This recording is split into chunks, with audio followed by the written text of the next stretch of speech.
डॉक्टरची तर चुकी आहे आणि मी आजही म्हणते की ती हत्याच आहे, कारण का 5.5 तास ती बाई तिथे काळात येत होती, तिला ब्लिडिंग होत होतं, या सगळ्याचा प्रूफ आहे.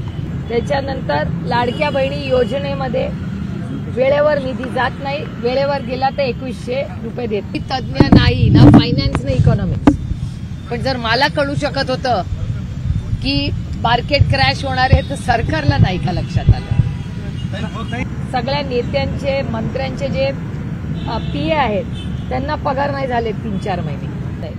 सरसकट कर्ज माफी करू असं माननीय मुख्यमंत्री बोललेले तुमच्याच चॅनलवर मी पाहिले. आता सरकार म्हणते की आम्ही कर्ज माफी करणार नाही. आता सगळा डेटा आजच वरी चांदी विकू, जमीन ही इन्व्हेस्टमेंट आहे की नाही, ती विकताय एवढी मोठी 1000 एकर जमीन, याचा अर्थ काय की सरकारकडे पैसे आणि धोरणात्मक सरकार पण मान्य करतंय ना. आणि 27 कोटी रुपये उडवले तिथे तुम्ही काही शब्द पण काढत नाही. आणि तेव्हा आम्ही सगळ्यांनी सांगितलं होतं एकत्रपणे की जर तुम्ही 48 तासात काही ऍक्शन घेतली नाही तर आम्ही आंदोलनाची तीव्रता वाढवू. कौतुक करता मी नितीन गडकरी साहेबांचं मी एवढ्यासाठीच काम कौतुक करते आणि मी एकटी करत नाही. भारतातले सगळे खासदार नितीनजींचं कौतुक करतात, कारण का गडकरी साहेब पक्ष बघत नाहीत. गडकरी फळबागेतून लाखो रुपये उत्पन्न मिळवण्यासाठी हवे परफेक्ट मार्गदर्शन. आजच संपर्क करा दक्कन फार्म कोल्हापूर 9766249071 वर. मी नितीन गडकरी साहेबांचं मी एवढ्यासाठीच काम कौतुक करते आणि मी एकटी करत नाही. भारतातले सगळे खासदार नितीनजींचं कौतुक करतात, कारण का गडकरी साहेब पक्ष बघत नाहीत. गडकरी साहेब देशाचं हित बघतात. कुठलाही खासदार हा गडकरी साहेबांकडे गेला आमची रस्त्याची कामं होतात, अहो आम्ही कंप्लेंट केली तर ब्लॅकलिस्ट पण करतात कॉन्ट्रॅक्टर्स. हे खरं. आणि एवढा मोठा पालखी मार्ग, नॅशनल हायवे पालखी मार्ग हा आपल्याच डोळ्यासमोर झाला ना. महाराष्ट्र सरकार तेव्हा महाविकास आघाडीचं सरकार होतं, मला काही क्रेडिट घ्यायचं नाही. आता जो अच्छा कहना चाहिए. गडकरी साहेबांनी महाराष्ट्राला मदत केली का तर केली, हे स्पष्टच ना. पालखी मार्ग दिसतोच ना डोळ्यांनी, आपण सगळे जातोय त्या पालखी मार्गावर. काही मात्र राज्याच्या तिजोरीवरती काही योजनांमुळे भार आलाय, त्यामुळे पायाभूत सुविधा ज्या आहेत त्या रखडल्यात अशा पद्धतीनं. नाही मात्र म्हणजे त्याचा काही परिणाम पाहायला भेटेल का मग असे म्हणजे 1.5 किलोमीटरच्या मात्र राज्यात अनेक ठिकाणी पायाभूत. मी तुम्हाला छोटी उदाहरणं देते. कालच मी इंदापूरला गेले होते, तिथे आशा आणि अंगणवाडी सेविकांचे काही प्रॉब्लेम्स होते.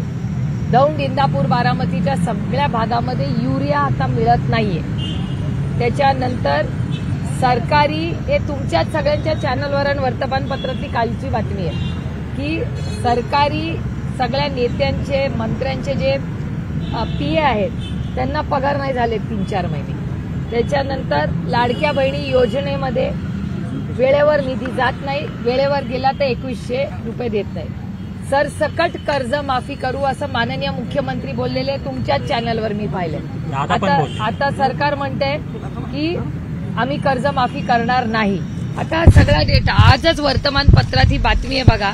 प्राधिकरणाची जमिनीचे दर, आता हे जमीन किती हेक्टर विकणार आहे, 22,000 हेक्टर जागे विक्रीतून निधी उभा करणार. म्हणजे सरकारी जमीन 22,000 हेक्टर निधी उभारणी, याचा अर्थ काय, सिग्नल काय देताय तुम्ही आम्हाला की निधी उभारण्यासाठी. इंग्रजीमध्ये एक म्हण आहे, when do sell your family silver. घरात महिला सोनं आणि चांदी जेव्हा पैसे असतात तेव्हा का विकत घेऊन ठेवतात की अडचणीच्या काळात सोनं आणि चांदी विकू.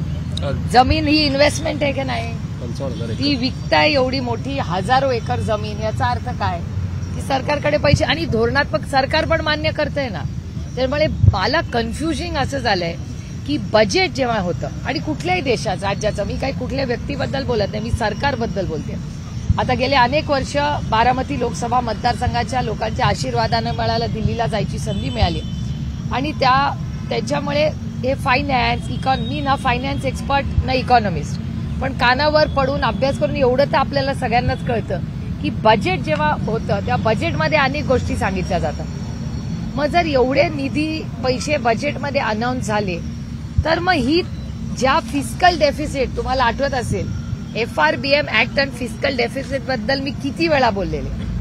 आता जर FRBM ऍक्टच्या प्रमाणे फिस्कल डेफिसिट मॅनेजमेंट करायचं असेल तर हे विकावं लागतंय, याचा अर्थ फिस्कल डेफिसिट मॅनेजमेंट होत नाहीये ना, नाही तर कशाला जमीन विकायला लागली असती. आत्ता तर बजेट झालंय ना महाराष्ट्राचं आणि देशाचं. काल तुम्ही पुरंदर विमानतळाच्या तिथे गेलते, तिथे शेतकऱ्यांचा खूप मोठ्या प्रमाणात विरोध आहे विमानतळाला.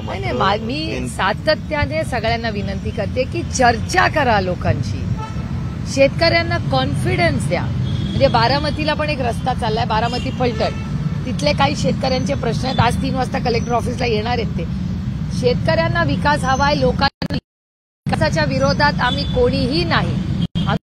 अपेक्षा की थोडा कॉन्फिडन्स द्या लोकांना. आता तुमच्या घराच्या इथे जर एअरपोर्ट होणार असेल तर तुमची अपेक्षा नाही का की सरकारने यावं, तुम्हाला न्याय द्यावा, बाबा काय पैसे देणार, काहीतरी चर्चा तर झाली पाहिजे. रेटून कसं चालेल? आणि हा देश कुणाच्या मनमानीनी चालत नाही, तो संविधानानेच चालतो. धरणे आंदोलन कधीपर्यंत करणार आणि काय तुमचे खरं तर आता आम्ही उठणार नाही.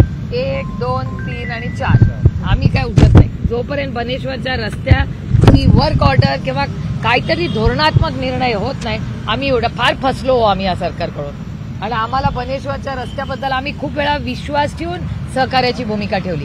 त्या सिंगापूरच्या प्रधानमंत्र्यांनी किती पारदर्शकपणे भाषण केलंय ते जरूर प्रत्येक व्यक्तीने ऐकलं पाहिजे.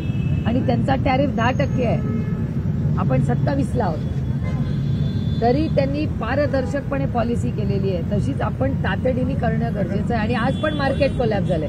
मी 1 महिन्यापूर्वी पार्लमेंटमध्ये माझ्या भाषणात बोलले होते, मी पुन्हा सांगते, मी तज्ज्ञ नाही ना फायनान्स ना इकॉनॉमिक्स, पण जर मला कळू शकत होतं की मार्केट क्रॅश होणार आहे तर सरकारला नाही का लक्षात आलं? नरेंद्र मोदी काल असं म्हटले, विरोधकांनी हा कायदा मुस्लिमांच्या हिताचा आहे, मात्र विरोधकांनी मुस्लिम लोकशाही हो, प्रत्येकाला बोलायचा अधिकार आहे. प्रत्येक बाजू आपापली बाजू मांडणार. जे वास्तव आहे ते त्या डिबेटमध्ये त्या दिवशी बाहेरच आलं. सुनील तटकरे पक्षाच्या बैठकीमध्ये असं म्हटले, काही मुस्लिम प्रवक्त्यांनी वक्फ बोर्डासंदर्भात त्यांच्याकडे तक्रार केली. ते असं म्हटले की मतदान होण्याच्या आधीच तुम्ही आमच्याबरोबर चर्चा करायला पाहिजे होती, तेव्हा का नाही केली? आता वक्फ बोर्डाचं विधेयक जे आहे ते मंजूर झालेलं आहे, आता काहीच करता येणार नाही, आपण आता भाजपसोबत गेलेलो आहोत. म्हणजे पक्षातल्या मुस्लिम समुदायाला विचारात घेतलं जात नाही का काय म्हणतात? तुमच्या पक्षाचा अंतर्गत प्रश्न आहे. मंगेशकर रुग्णालयाच्या संदर्भानं अहवाल येत आहे, पण अहवालात ठोस कुठल्याही पद्धतीने कुठलंही असं एक वाक्य नाही की रुग्णालयाला कारवाई केली जाईल. जरी कारवाई केली एकतर उशिरा का होईना जी पुणा म्युन्सिपल कॉर्पोरेशन, म्हणजे परवा 48 तासापूर्वी आम्ही पुणा म्युन्सिपल कॉर्पोरेशनला गेलो होतो आणि सगळे माझे सहकारी होते तिकडे. माझ्या सगळ्या सहकाऱ्यांनी त्यांना सांगितलं की एखाद्याचा 5-7 हजार रुपये जर टॅक्स भरला नाही तर त्याच्या घराच्या बाहेर जाऊन हीच पुणा म्युन्सिपल कॉर्पोरेशन बँड वाजवते. करेक्ट? 5-10 हजार रुपयासाठी. आणि तो काय बिचारा फार काही वर्ष थकत नसतो, त्याची नोकरी गेलेली असते, EMIचा प्रॉब्लेम असतो म्हणून तो थकवतो. तो या देशाचा इमानदार नागरिक आहे, त्याच्याकडे तुम्ही बँड वाजवता आणि 27 कोटी रुपये उडवले. तिथे तुम्ही काही शब्द पण काढत नाही. आणि तेव्हा आम्ही सगळ्यांनी सांगितलं होतं एकत्रपणे की जर तुम्ही 48 तासात काही ऍक्शन घेतली नाही तर आम्ही आंदोलनाची तीव्रता वाढवू. आणि आज निर्णय उशिरा का होईना पुणा म्युन्सिपल कॉर्पोरेशन हल्लं, देव पावला बघा, रामकृष्ण हरी. म्हणजे उशिरा का होईना त्या दिवशी आपण या सगळ्यांनी मिळून इशारा दिला म्हणून 48 तासाच्या आत नोटीस तर गेली. हाच कारभार आहे त्या पुणा म्युन्सिपल कॉर्पोरेशनचं. हे दुर्दैव आहे. मी जड अंतकरणातून नाही म्हणते, कारण का मला नाही कॉर्पोरेशनवर उगाच नावं ठेवत बसायची, पण काय करणार अशा परिस्थितीत? आणि तुम्ही जे म्हणला की मी त्या फॅमिलीकडे जाऊन आलेले आहे, आम्ही सगळेच एकत्र गेलेलो आहोत. मी डिटेल्स शेअर करणार नाही, कारण का त्या कुटुंबाची प्रायव्हसीचा आपण मान सन्मान केला पाहिजे. पण एक गोष्ट पारदर्शकपणे प्रकर्षाने सातत्याने बाहेर येते की डॉक्टरची तर चुकी आहे. आणि मी आजही म्हणते की ती हत्याच आहे, कारण का 5.5 तास ती बाई तिथे काळात येत होती, तिला ब्लिडिंग होत होतं, या सगळ्याचा प्रूफ आहे. तरी तुम्ही दुसऱ्या हॉस्पिटलमध्ये तयारी करून तिला पाठवता, मग ही हत्याच आहे ना. हा पहिला मुद्दा. दुसरा मुद्दा, 4-5 ऍडमिनिस्ट्रेशनचे लोकही त्याच्यात इन्व्हॉल्ड आहेत. त्याच्यामुळे डॉक्टर आणि ऍडमिनिस्ट्रेशन मेक्स द हॉस्पिटल. याचा अर्थ हॉस्पिटल त्याला जबाबदार आहे का? आहे. त्यांना सुटका, कुणालाच सुटका नाही. जो जो त्याच्यात इन्व्हॉल्व आहे त्याला सुटका नाही, त्याला माफी नाही. हत्येचा गुन्हा दाखल झाला पाहिजे. मला असं वाटतं की माननीय मुख्यमंत्री आतापर्यंत त्यांनी ऍक्शन घेतलेली आहे. माझी अपेक्षा आहे आणि अतिशय विनम्रपणे महाराष्ट्राच्या माननीय मुख्यमंत्र्यांना मी विनंती करते की आतापर्यंत कोणीही त्याच्यात राजकारण आणलेलं नाही. आम्ही या राजकारण आणू इच्छित नाही.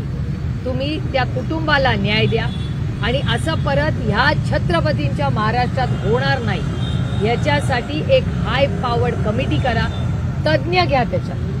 आता राजेश टोपे जरी विरोधी असले तरी कोविडच्या काळात अतिशय उत्तम त्यांनी काम केलं. नागपूरमध्ये बंग फॅमिली आहे, विदर्भात अतिशय उत्तम हेल्थमध्ये काम करतात. त्यांचं माझं काय म्हणणं आहे, हे जे एक्सपर्ट्स आहे राजकारण बाजूला ठेवून एक म्हणजे सगळ्या विचारांची एक चांगली, ज्यांनी चांगलं काम मेडिकलमध्ये केलेलं आहे अशा सगळ्या लोकांची एक 8-10 लोकांची कमिटी करा आणि पुढच्या एक 15-20 दिवसात एक उत्तम हेल्थ पॉलिसी द्या आणि एक SOP द्या प्रत्येक हॉस्पिटलला.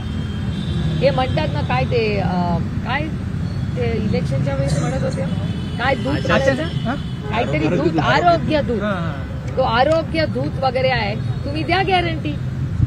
सरकार आहे ना दिलदार, मायबाप सरकार आहात ना तुम्ही, मायबाप सारखे वागा ना. प्रत्येक हॉस्पिटलला टार्गेट द्या की बाबा इतकं कोणी ह्या परिस्थितीत आलं तर पैसे नसले तर लगेच आत द्या, काय पडलं सरकार उभं राहील त्यांच्याबरोबर. सरकार कशासाठी आहे मग? आरोग्य दूत म्हणताना एवढी मोठी स्कीम तुम्ही म्हणता, मग ती इम्प्लिमेंट का होत नाही? ती कागदावरच आहे. सर्वोच्च न्यायालयाच्या एका सुनावणीमध्ये इन्क्वायरी करून गुन्हा हा दाखल झालाच पाहिजे कुणाच्याही विरोधात. मग माझ्याकडून चूक झाली तर ती माझ्यावर पण झाली. दक्कन फार्म तुम्हाला मिळवून देणार उच्च नफा आणि समृद्ध भविष्यातील शेती. फळबागेतून लाखो रुपये उत्पन्न मिळवण्यासाठी हवंय परफेक्ट मार्गदर्शन. दक्कन फार्मच्या कॉन्ट्रॅक्ट फार्मिंगच्या माध्यमातून तुमचं हे स्वप्न होईल साकार. आधुनिक शेती तंत्रज्ञान आणि तज्ज्ञांच्या मार्गदर्शनाने आजच वळा आधुनिक शेतीकडे. आपल्या शेतीचे उत्पन्न वाढवा दक्कन फार्मच्या मदतीने. दक्कन फार्म आपल्या फळबागेला उच्च नफा मिळवून देणारा परफेक्ट मार्ग. आज संपर्क करा दक्कन फार्म कोल्हापूर 9766249071 वर आणि बना समृद्ध आधुनिक शेतकरी. तेव्हा अधिक माहितीसाठी दक्कन फार्मच्या सर्व सोशल मीडिया प्लॅटफॉर्मला आजच जॉईन व्हा.